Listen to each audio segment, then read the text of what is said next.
Sony is one of those few companies that has been releasing a flagship smartphone every 6 months. We saw this with the Z2, the Z3, and now the Z3 Plus. Even though the changes have been incremental, last year when we actually reviewed all the flagship smartphones, we said that the Z3 was amongst the best.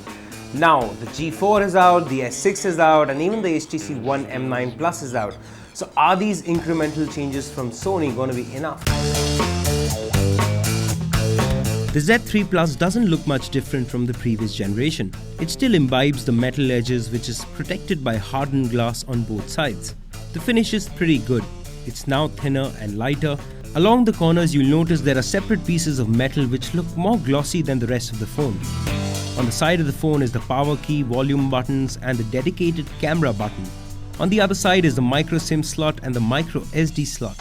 This is the only port that's covered with a flap. The others, like the headphone jack at the top and the micro USB charging port at the base, are open. Now this is a big deal since the Z3 Plus is waterproof, just like the previous generation. Although the touchscreen functionality goes for a toss underwater, you could still use the camera with the dedicated shutter button. This really is the phone's biggest USP, as none of the other flagship smartphones can withstand water. Sony has decided to stick to the same 5.2-inch screen, and that too a full HD one. It's not a deal breaker, but all the other flagships are now offering 1440p screens that are much sharper. And this feels a little washed out as well. On the interface front, everything is simple. No fancy features as such. And of course, Sony has put its own design touch on the Lollipop interface with a few add-ons here and there. Like in the multitasking screen, you'll see a tray of quick launch apps that can be customized, and these pop open in a new window.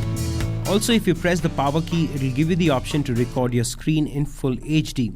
This is particularly useful if you don't want to root your device.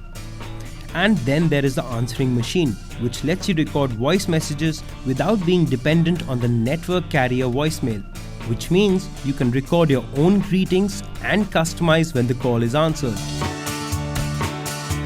I think the answering machine on the Xperia Z3 Plus is absolutely killer. This was there in the previous generations as well, and we loved it. It's highly underrated. For anyone who's busy, who's in between meetings or gets a lot of unwanted calls, this is going to be a game changer. And the best part is, while the message is being recorded, you can listen in on the message and choose to answer the call just like a regular answering machine.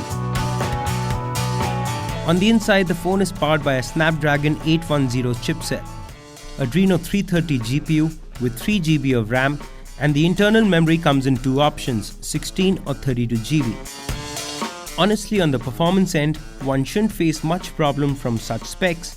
We played countless races on asphalt and everything looked good, but it's when we turned on the camera that sometimes the app crashed due to overheating.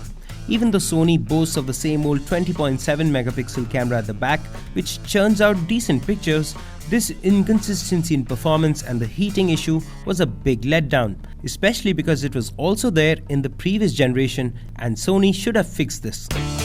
But coming back to the camera, the shots are not bad at all. It would be in the same league as the other premium flagships, but definitely not the best.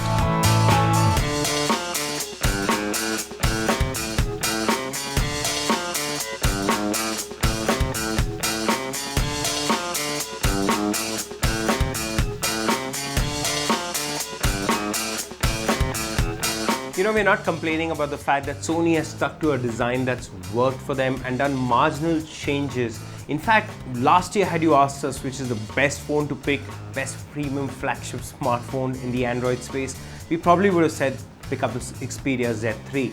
But this year, the competition has become so stiff. G4, S6, HTC One M9 Plus, all of them have 1440p screens, great screens, and this is still full HD, which is not bad at all, but it seems a little washed out. Plus, the cameras on those phones are phenomenal. Even though this is 20 megapixels, the post-processing on this is not so great. And most importantly, some of the issues that Sony had to overcome in this generation, like overheating, it's failed to do so, which is why I think Sony decided to play safe with the Z3 Plus, and that bet is not really going to pay off.